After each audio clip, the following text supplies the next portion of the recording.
Hi, இப்போ நம்ம வந்துட்டு டைம் ஒன்றுக்குலேருந்து பார்த்தீங்கன்னா கொஸ்டின் நம்பர் 4 பார்க்கலாம். If 9 spiders makes 9 webs in 9 days, then 1 spider will make 1 web in how many days? ஓகேங்களா? இது வந்து பார்த்தீங்கன்னா சிம்பிளான கொஸ்டின் தான். ஜஸ்ட் இந்த ஒரு ஃபார்முலா மட்டும் நீங்கள் வந்து ஞாபகம் வச்சுக்கோங்க.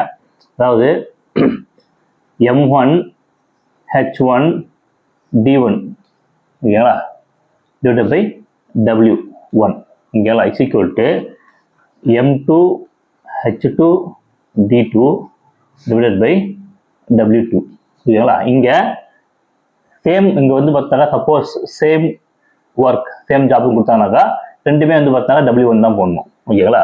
W1 ஆர் W2 வச்சுக்கிங்களேன் W2 ஓகேங்களா. ஸோ இப்போ இந்த எம்னா என்னன்னு கேட்டிங்கனாக்கா மென்னோ அந்த அந்த வேலையை செய்யக்கூடியவர், ஹவர் ஹெச்னாக்கா ஹவர், டீனா டேஸ், டபிள்யூனா ஒர்க் ஓகேங்களா. ஸோ இப்போ இங்கே இஃப் 9 ஸ்பைடர் தான் கொடுத்துருக்காங்க, அப்போ மென் வந்து யாரும் கேட்டாங்க வந்து இந்த ஸ்பைடர் தான், அப்போ 9 போட்டுக்கலாம். ஹார்ஸ் வந்து இருக்குங்க எங்கள் தரல, ஸோ விட்டுடலாம் அதை. 9 டேஸ்னா 9 எத்தனை நாள் முடிக்கிறாங்க கேட்டாங்க, கேட்டுருக்காங்க 9 டேஸை முடிப்பாங்க ஓகேங்களா. அதே மாதிரி ஒரு வெப்பை ஓகேங்களா ஒரு ஸ்பைடர் எத்தனை நாளில் முடிக்கும் ஓகேங்களா, அதானே. ஸோ அப்போ என்ன பண்ணலாம், இது எதுவும் கேன்சல் பண்ணிடலாம். அப்போ இங்கே என்ன இருக்குங்க எக்ஸ் இஸ் ஈக்குவல் டு 9 தான் இருக்கும் ஓகேங்களா. இது தான் அந்த கான்செப்ட். இந்த ஒரே ஃபார்முலா மட்டும் தான் முக்கியமான ஃபார்முலா ஓகேங்களா.